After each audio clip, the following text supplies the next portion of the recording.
bago po siya pumunta sa Miss World. Oo, Nag-guest ayun. po siya Correct, dito. correct. Oo, ganito. Di po ba na-makeup din po kayo ng hindi artista? Naman, oo naman. Kaya nga ang parlor ko open kahit na hindi artista, hindi ka celebrity, open ang parlor ko. Pwede ka. Saan po ba yung parlor niyo? Dito lang sa Quezon City. Baka Malapit lang po dito. gusto ko mag-pictorial. Ganun. Yes, ayan. Alam mo, kuwang-kuwang mo yung ganyang face. Exactly.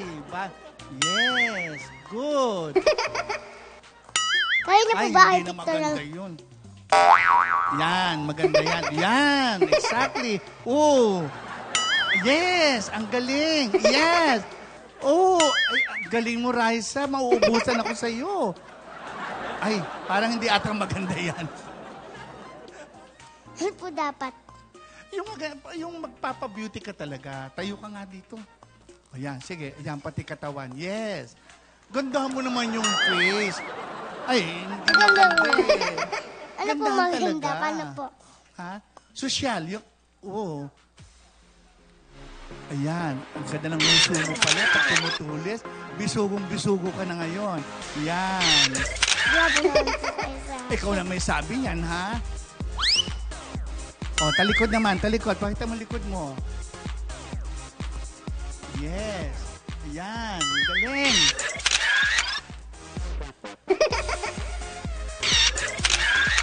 Oh. Galing. Hindi mo na ako kailangan, Raisa, dahil ang galing mo na. Po? Hindi mo na ako kailangan. Bagay po ba sa akin? Ay, iba naman yan eh. Iba na yan. Oops, iba na yan. Okay. Okay. Cover ng magazine. Lang ko lang